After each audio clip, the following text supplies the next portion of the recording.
Nós vamos ler 2 Crônicas 34, versículo 14. Mas antes, olha para mim, por favor, para você entender a história do rei Josias. Ele foi filho de Amon, e o pai dele não fez o que era reto perante Deus, mas ele não seguiu o mau exemplo do pai. Ele olhou para Davi e seguiu o bom exemplo de Davi. Ele começou a reinar muito cedo. Ele tinha 8 anos e ele começou a fazer as coisas certas. Só que ele não tinha acesso à palavra de Deus. Nessa época não existia Bíblia impressa como hoje. Não tinha a facilidade que nós temos hoje. Hoje você tem as Bíblias baratas. Hoje você tem Bíblias no celular. Hoje o que não faltam são Bíblias. E ele pediu para que restaurasse o templo. E quando foram restaurar o templo, acharam o Pentateuco. Você sabe o que é o Pentateuco? São os primeiros 5 livros da Bíblia, escrito por Moisés. Então foi achado o Pentateuco. E eu queria que você acompanhasse como isso mudou tudo. Como isso trouxe um avivamento na época do rei Josias. Ele já vinha procurando fazer o que era certo. Mas quando ele tomou conhecimento do Pentateuco, da lei, da palavra de Deus, mudou tudo. E eu queria meditar com vocês sobre isso. Eu vou ler um pouquinho hoje mais do que o de costume, mas nós vamos ler do versículo 14 ao 28. Diz assim: e tirando eles o dinheiro que se tinha trazido à casa do Senhor, Ilquias, o sacerdote, achou o livro da lei do Senhor, dada pela mão de Moisés. E Ilquias respondeu e disse a Safã, o escrivão: achei o livro da lei da casa do Senhor. E Ilquias deu o livro a Safã. E Safã levou o livro ao rei e deu-lhe conta, dizendo: teus servos fazem tudo quanto se lhes encomendou. E ajuntaram dinheiro que se achou na casa do Senhor e o deram na mão dos superintendentes e na mão dos que faziam a obra. Além disso, Safã, o escrivão, fez saber ao rei, dizendo: o sacerdote Ilquias entregou-me um livro. E Safã leu nele perante o rei. Sucedeu que, ouvindo o rei as palavras da lei, o que é que ele fez? Rasgou as suas vestes. E o rei ordenou a Ilquias e Aicão, filho de Safá, e Abdom, filho de Mica, e a Safá, o escrivão, e Asaías, servo do rei, dizendo: ide, consultai o Senhor por mim e pelos que restam em Israel e em Judá, sobre as palavras deste livro que se achou, porque grande é o furor do Senhor, que se derramou sobre nós, porquanto nossos pais não guardaram a palavra do Senhor, para fazerem conforme a tudo quanto está escrito neste livro. Olha para mim, por favor. Eu vou continuar lendo, deixa a Bíblia aberta, mas eu quero te explicar isso aqui. Quando começaram a reformar o templo, acharam o Pentateuco e trouxeram para o rei, e ele pediu para que lessem a palavra de Deus para ele. Quando ele começou a ouvir, que ele entendeu que o povo estava fazendo as coisas erradas e que ia vir juízo de Deus, ele rasgou as vestes. Impactou ele. Ele vibrou com aquela palavra mexeu com ele. Ele só tinha 5 livros da Bíblia, Você sabe que a Bíblia são 66 livros, escrito em 1100 anos por 40 autores diferentes, de culturas diferentes, em épocas diferentes, mas toda a Bíblia escrita por homens, ela foi inspirada por Deus. Todos que se levantaram contra a Bíblia, em todas as gerações, caíram, e a Bíblia continuou de pé. Todos que quiseram acabar com a Bíblia, se acabaram antes, e a Bíblia continua poderosa e viva. A Bíblia é a palavra de Deus, ela não tem limites. A Bíblia é algo tão poderoso. A Bíblia é o próprio Deus, é a voz de Deus, é a palavra de Deus. O mundo foi criado pela palavra de Deus. O mundo vai ser julgado pela palavra de Deus. Só que no passado não tinha essa facilidade de hoje. Mas o rei e o sacerdote tinham que ter acesso à palavra, e eles estavam distantes da palavra, por isso que vinham errando. Ontem nós tomamos conhecimento que o mundo chegou a 8 bilhões de seres humanos. 8 bilhões de seres humanos. Por que o ser humano sofre? A Bíblia responde: o meu povo sofre por falta de conhecimento. Hoje tem muita Bíblia, mas tem muito desprezo. Hoje tem muitas Bíblias e tem poucos ouvidos para ouvir a voz de Deus. As pessoas não querem ouvir a palavra de Deus. Existem muitas vozes nesse mundo, e as pessoas querem ouvir as vozes do mundo e não a de Deus, e ficam acreditando em mentiras, que todo mundo é filho de Deus, que o inferno é aqui, que existe purgatório, que o diabo não existe, que a Bíblia foi escrita por homens, é do homem, não de Deus. Mas a Bíblia fala tudo o contrário.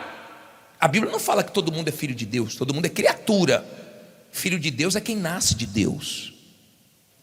Filho de Deus é quem é gerado pelo Espírito Santo.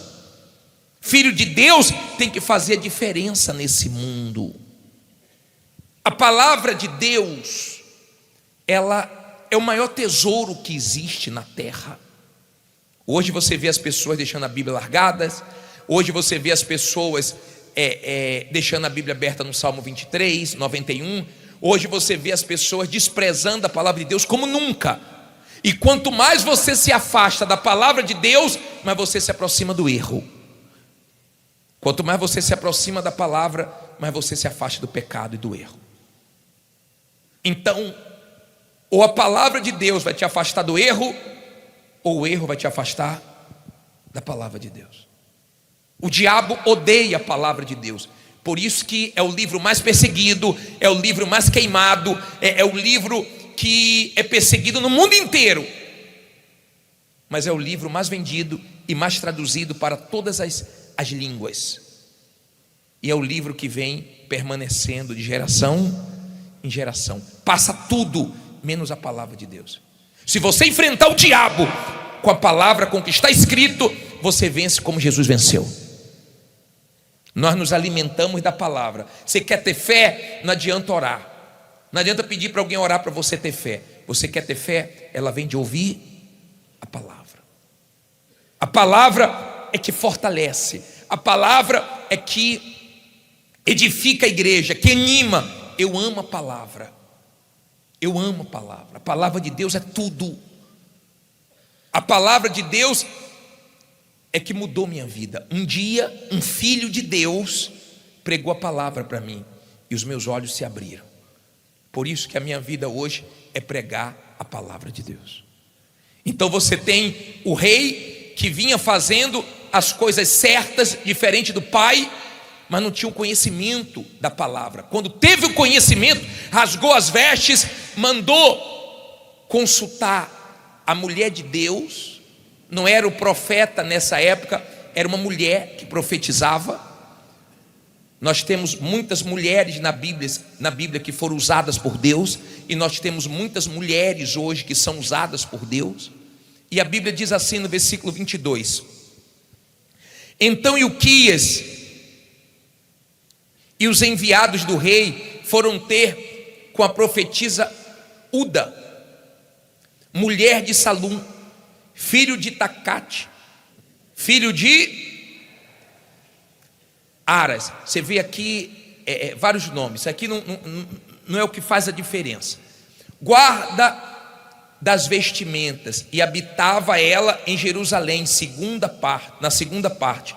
E falaram-lhe a esse respeito. E ela lhes disse: assim diz o Senhor Deus de Israel: dizei ao homem que vos enviou a mim, assim diz o Senhor: eis que trarei mal sobre este lugar e sobre os seus habitantes, a saber, todas as maldições que estão escritas no livro que se leu perante o rei de Judá, porque me deixaram e queimaram incenso perante outros deuses, para me provocarem a ira com todas as obras das suas mãos. Portanto, o meu furor se derramou sobre este lugar e não se apagará. Porém, ao rei de Judá, que vos enviou a consultar o Senhor, assim lhes direis: assim diz o Senhor Deus de Israel, quanto às palavras que ouviste, porquanto o teu coração se enterneceu e te humilhaste perante Deus, ouvindo as suas palavras contra este lugar e contra os seus habitantes, e te humilhaste perante mim, e rasgaste as tuas vestes, e choraste perante mim, também eu te ouvi, diz o Senhor. Eis que te reunirei a teus pais, e tu serás recolhido ao teu sepulcro como? Em paz, e os teus olhos não verão todo o mal que hei de trazer sobre este lugar e sobre os seus habitantes. E tornaram com esta palavra, com esta resposta ao rei. Olha para mim, por favor. Você entendeu? Ela consultou a Deus, e Deus disse assim, para os mensageiros: avisa o rei que leu essa palavra, que o Senhor viu ele rasgando as vestes, chorando, se arrependendo, e diga para ele que o mal vai vir sobre a terra, não tem jeito, mas ele pode ficar em paz, que eu vou guardar ele. O que eu entendo aqui? Esse mundo vai pegar fogo, esse mundo está entesourado para o fogo, esse mundo já foi destruído com água na época de Noé. Deus jurou que não seria mais com água, e disse que o mundo estaria entesourado para o fogo.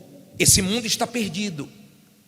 Bispo, e por que eu só prego o evangelho? Porque quando eu prego a palavra, é dessa pregação que a pessoa se enxerga, é nessa pregação que a pessoa muda, que a pessoa se arrepende, que a pessoa se volta para Deus, que a pessoa é salva. Por isso que eu prego a palavra. Enquanto nós vivermos nesse mundo, se guardarmos a palavra vai nos guardar. Pode acontecer o que for, Deus vai nos poupar, nos preservar. Como diz em Apocalipse 3, versículo 10, deixa eu colocar no telão, coloca para mim, por favor. Diz assim, porque eu vou voltar, deixa a sua Bíblia aberta onde estava. Como guardaste a palavra da minha paciência, também eu te guardarei da hora da tentação que há de vir sobre todo mundo, para tentar os que habitam na terra. Isso aí foi o Senhor Jesus que falou para a igreja de Filadélfia, em Apocalipse 3:10. Então, você guardou a palavra, você amou a palavra, você obedeceu a palavra, você medita na palavra, você tem a palavra como regra de vida. Fique tranquilo, que essa palavra nunca falhou. Ela tem riquezas para todas as áreas da sua vida.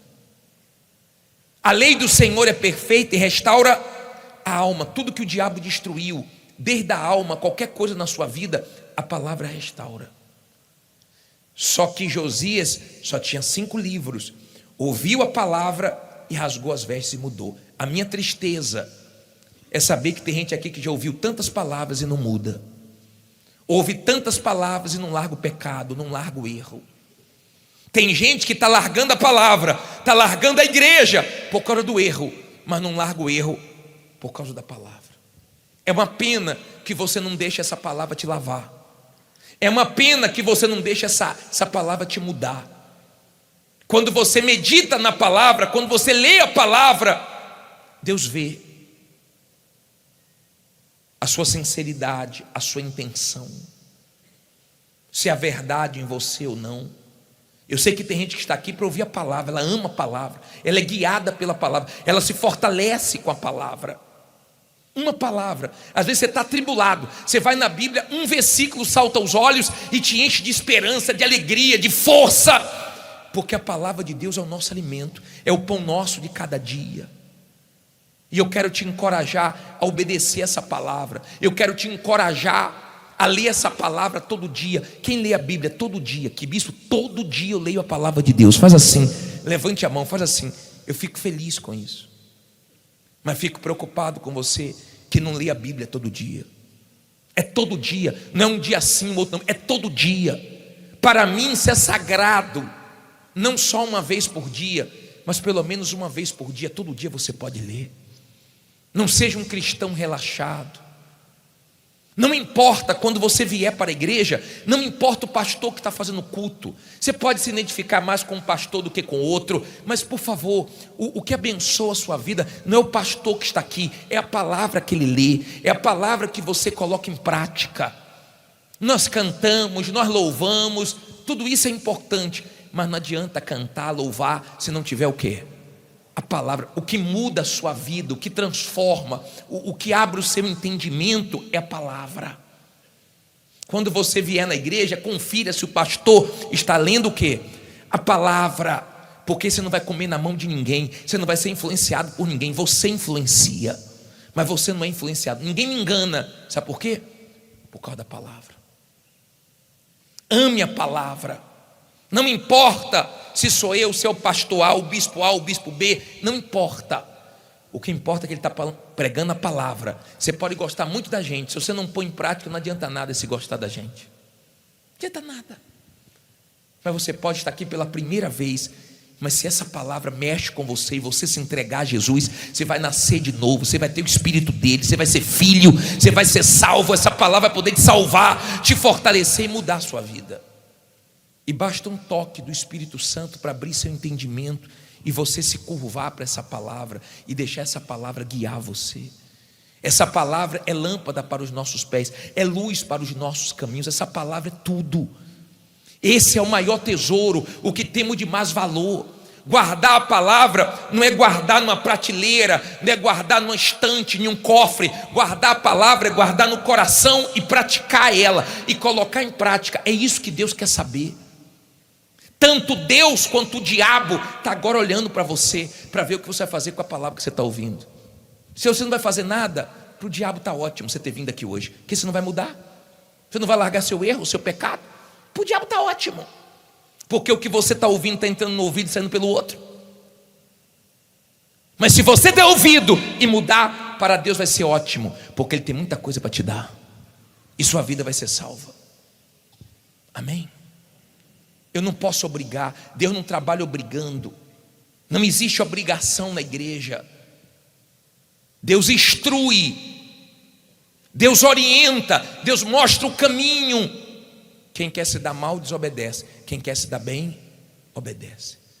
Ei, se mentiram para você, eu estou pregando a verdade para você. Não é todo mundo que vai para o céu. O inferno não é aqui. Não morreu e acabou. Não são essas verdades que estão na Bíblia. O inferno é bem diferente daqui. Não morre e acabou, porque todos que morreram antes de nós estão vivos. E eu não sei quando vai chegar a sua hora de partir desse mundo, mas eu fico feliz, porque em vida você teve a oportunidade de ouvir o Evangelho, de ouvir a palavra de Deus. Tomara que você se submeta, entregue seus caminhos a Jesus, obedeça essa palavra, e você vai ver o poder dessa palavra. Eu duvido você obedecer essa palavra e não mudar de vida. Duvido. Só se você não colocar Deus em primeiro lugar, só se você não obedecer, só se você for rebelde. Mas se você obedecer essa palavra, não sou eu que muda a sua vida, não. É o próprio Deus que muda a sua vida. E quando você lê a palavra te lê. Ela mostra os seus erros, as suas falhas. Você sabe o que está errado na sua vida. Josias, quando leu, na hora falou: estou errado, temos que consertar o erro. Já tinha consertado muita coisa, mas ainda faltava algumas coisas. E é com você que eu estou falando agora. É com você que Deus está falando agora. Você que em algumas coisas você mudou, mas tem muitas coisas que ainda não mudaram na sua vida. Ou talvez poucas, ou talvez uma coisa está faltando para você ser salvo. E você sabe o que é. Talvez ninguém saiba, ou quem convive com você sabe. Mas tem uma coisa que você sabe que Deus não aprova, ou mais coisas. E como Josias, hoje você quer se entregar a Deus e consertar a sua vida com Ele, para que haja salvação. Houve um avivamento, uma revolução. Coloca o versículo 31 para terminar. 2 Crônicas 34, 31. E pôs-se o rei em pé. Olha só. E pôs-se o rei em pé em seu lugar, e fez aliança perante o Senhor, para seguir ao Senhor e para guardar os seus mandamentos e os seus testemunhos e os seus estatutos com todo o seu coração e com toda a sua alma, cumprindo as palavras da aliança que estão escritas naquele livro. Ó, o que está escrito nesse livro aqui pode salvar você eternamente. Pode vir o que for nesse mundo. Se você estiver nessa palavra aqui, você está guardado, protegido.